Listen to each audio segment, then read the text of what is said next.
আগামীকাল ভারতের বিপক্ষে ৩ ম্যাচে টি-২০ সিরিজের বাংলাদেশের নতুন যাত্রা শুরু হচ্ছে। এখানে সাকিবকে ছাড়া প্রথমবারের মতো গুরুত্বপূর্ণ ম্যাচ লড়তে নামবে দল। যদিও সাকিব আগেও দলের বাইরে ছিলেন, এবার তিনি আন্তর্জাতিক টি-২০ থেকে অবসর নিয়ে নতুন চ্যালেঞ্জ সম্মুখীন করেছে দলকে। সাকিবের দলে না থাকায় দলের ব্যাটিং ও বোলিং গভীরতায় বড় প্রভাব পড়বে।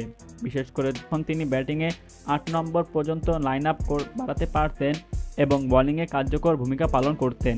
বাংলাদেশের তৌহিদ হৃদয় সংবাদ সম্মেলনে স্বীকার করেছেন যে সাকিব ভাইয়ের শূন্যতা পূরণ করা কঠিন হবে, তবে দল প্রতিক্রিয়া মেনে চলার চেষ্টা করেছে। সাকিব ভাইয়ের বিকল্প হিসেবে মেহেদী হাসান মিরাজকে দলে আনা হয়েছে, যিনি একজন স্পিন অলরাউন্ডার হিসেবে গুরুত্বপূর্ণ ভূমিকা পালন করতে পারেন। অধিনায়ক নাজমুল হোসেনও জানিয়েছেন সাকিব ভাইয়ের জায়গায় মানিয়ে নিতে কিছুটা সময় লাগবে, তবে মিরাজের দ্রুত মানিয়ে নেওয়ার ওপর নির্ভর করে দলের সাফল্য।